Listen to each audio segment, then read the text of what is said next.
Assalamualaikum warahmatullahi wabarakatuh. Perkenalkan, nama saya Krisabella Putri. Di sini saya akan menjelaskan mengenai bab 8, yaitu instrumen-instrumen kebijakan perdagangan. Nah, pada bab ini membahas mengenai kebijakan-kebijakan yang ditempuh oleh pemerintah di berbagai negara dalam mengatur tentang kebijakan perdagangan internasional. Nah, contoh-contoh kebijakannya itu seperti pengenaan pajak terhadap beberapa macam transaksi internasional, lalu pemberian subsidi oleh pemerintah kepada pihak swasta, lalu ada pembatasan resmi terhadap nilai atau volume impor, dan lain sebagainya. Jadi bab ini digunakan untuk memahami dampak yang ditimbulkan oleh setiap instrumen kebijakan perdagangan internasional di setiap negara.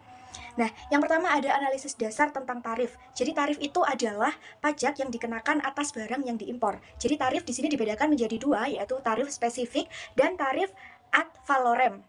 Nah, tarif spesifik itu adalah pajak yang dikenakan sebagai beban tetap unit barang yang diimpor. Contohnya, suatu negara, misalnya negara A, memberikan tarif sebesar 5 US dollar untuk setiap barel minyak. Nah, sedangkan untuk tarif ad valorem adalah pajak yang dikenakan berdasarkan persentase tertentu dari nilai-nilai barang yang diimpor. Contohnya, suatu negara memungut tarif 10% atas setiap unit mobil yang diimpor.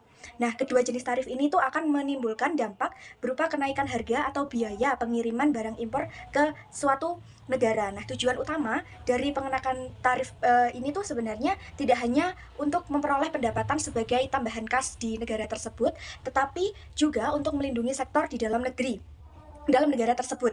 Nah, dari persaingan produk impor. Lalu selanjutnya ada penawaran, permintaan, dan perdagangan dalam satu sektor industri. Kita asumsikan seperti bab-bab sebelumnya ada dua negara, yaitu domestik dan asing. Nah, kedua negara ini tuh sama-sama memproduksi gandum begitu ya. Nah, industri gandum di kedua negara itu bersifat kompetitif sehingga kurva penawaran dan kurva permintaan itu sepenuhnya dipengaruhi oleh harga pasar. Pada umumnya, penawaran dan permintaan domestik akan bergantung pada harga dalam mata uang domestik, begitupun juga di asing, tingkat permintaan dan penawaran di asing itu akan bergantung pada mata uang asing. Nah, hubungan perdagangan akan saling terjadi ketika dalam dua negara ini itu terdapat perbedaan harga pada waktu perdagangan ini belum terjadi atau belum dilangsungkan. Nah, diasumsikan sebelum terjadinya perdagangan ini harga gandum di domestik itu lebih tinggi daripada asing. Nah, ketika hubungan perdagangan ini sudah terjadi, maka harga gandum di domestik lebih tinggi daripada di asing. Maka pihak pengirim akan mengangkut dari asing ke domestik. Ekspor gandum tersebut akan meningkatkan harga gandum di asing dalam waktu yang sama, akan menurunkan juga harga gandum di domestik. Jadi selama selisih harga masih ada, maka perdagangan itu akan tetap berlangsung. Selanjutnya ada dampak pengenaan efek. Jadi pengenaan tarif akan mengakibatkan harga di kedua pasar ini mengalami peningkatan. Dengan harga yang lebih tinggi, para produsen domestik ini akan meningkatkan penawarannya, sedangkan konsumen akan menurunkan permintaannya sehingga permintaan untuk impor ini akan berkurang. Nah, selanjutnya ada pengukuran kadar proteksi, di mana pengenaan tarif terhadap barang impor akan meningkatkan harga barang yang dihasilkan oleh produsen dalam negeri. Dampak ini sesuai dengan tujuan utama tarif tadi, yaitu untuk melindungi produsen di dalam negeri terhadap persaingan impor yang harganya itu lebih murah. Nah, setiap negara itu pasti mempunyai kadar atau besarnya proteksi ini tadi yang diberikan oleh tarif ataupun bentuk kebijakan lainnya. Selanjutnya ada biaya dan manfaat tarif. Jadi tarif akan meningkatkan harga barang di negara pengimpor dan akan menurunkan harga barang di negara pengekspor. Lalu ada yang namanya surplus konsumen dari surplus produsen. Jadi surplus konsumen ini digunakan untuk mengukur besar kecilnya keuntungan konsumen dari pembelian karena pembayaran antara harga yang sebenarnya harus dibayar dengan tingkat harga yang sanggup dibayarkan. Contohnya di sini, misalnya jika seorang konsumen itu sanggup atau bersedia membayar sebesar 5 US dollar untuk sekarung gandum, padahal harganya di pasar itu hanya 2 US dollar. Maka konsumen tersebut memperoleh surplus dari sekarung gandum tersebut itu sebesar 3 US dollar. Lalu selanjutnya ada surplus produsen, di mana surplus ini ketika produsen sanggup atau bersedia menjual barang dengan misalkan 2 ya, misalkan 2 US dollar, tetapi ternyata dia bisa menjual dengan harga 6 US dollar. Jadi surplus konsumen di sini itu sebesar 4 US dollar. Lalu selanjutnya ada perhitungan biaya dan manfaat. Besar atau kecilnya keuntungan yang diperoleh tergantung pada kemampuan instrumen tarif yang dikenakan oleh suatu negara dalam menurunkan harga ekspor luar negeri. Jika suatu negara kecil, kekuatan ekonominya itu begitu terbatas dan tidak mempengaruhi harga dunia. Jadi tarif adalah faktor penting yang harus diperhatikan oleh para konsumen dan produsen dalam mengambil keputusan. Karena berlakunya tarif, maka impor akan menjadi lebih mahal daripada harga yang berlaku. Sekian dari saya, terima kasih. Selanjutnya, instrumen-instrumen kebijakan perdagangan. Dalam praktek perdagangan dunia di era modern saat ini, pemerintah banyak melakukan campur tangan dalam kegiatan perdagangan internasional dengan menggunakan kebijakan-kebijakan perdagangan lainnya yang lebih kompleks. Instrumen kebijakan perdagangan ini yang lebih menonjol pada pemberian subsidi ekspor, pembatasan impor, konsep pengangkatan ekspor secara sukarela, dan yang terakhir persyaratan kandungan lokal. Subsidi ekspor merupakan pembayaran oleh pemerintah dalam jumlah tertentu kepada suatu perusahaan atau perseorangan yang aktif menjual barang ke luar negeri. Subsidi ekspor berbentuk spesifik nilai atau nilai tertentu per unit barang dan dalam bentuk ad valorem atau angka presentasi dari nilai produk yang diekspor. Apabila pemerintah memberikan subsidi ekspor, pengirim akan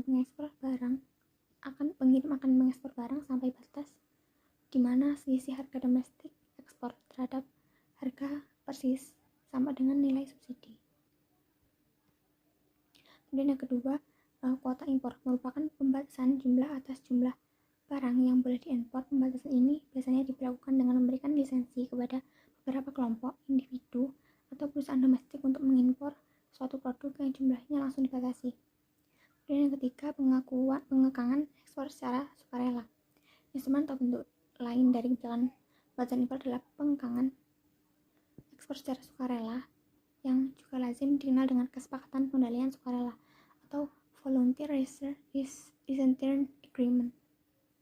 Kemudian persyaratan kandungan lokal merupakan suatu pengaturan yang mensyaratkan bahwa bagian-bagian tertentu dari suatu produk secara fisik harus dibuat di dalam negeri atau menggunakan bahan-bahan baku dan komponen setempat. Dalam beberapa kasus, bagian kandungan lokal dinyatakan dalam unit-unit fisik, seperti dalam kuota impor minyak Amerika Serikat di tahun 1960-an.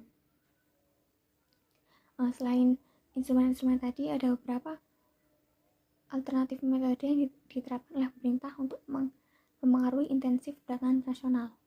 Yang pertama, subsidi kredit ekspor.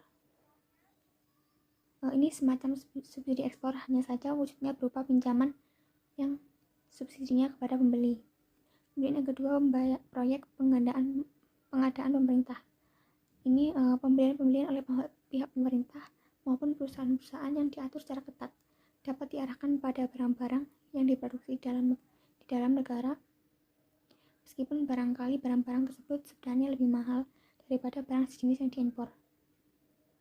Contoh yang klasik dapat ditemui pada industri telekomunikasi Eropa. Kemudian yang ketiga, hambatan-hambatan birokrasi atau red tape barriers. Pemerintah ingin membatasi impor tanpa melakukan secara formal.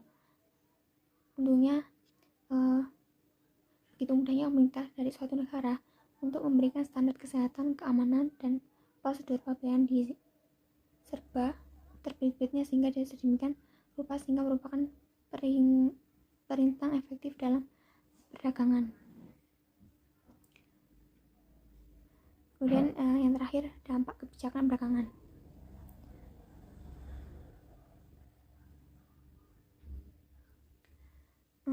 Dampak dari 4 instrumen kebijakan perdagangan terhadap kesejahteraan ekonomi, produsen, pemerintah, negara bangsa secara keseluruhan. 4 kebijakan perdagangan tersebut menguntungkan para produsen dan merugikan para konsumen. Dampak kebijakan tersebut pada kemakmuran ekonomi sangat ambigu. Contoh, 2 hari kebijakan tersebut benar-benar merugikan negara secara keseluruhan, sedangkan tarif dan kuota impor berpotensi menguntungkan negara-negara besar saja karena mereka ingin mendorong turunnya harga dunia. Terima kasih.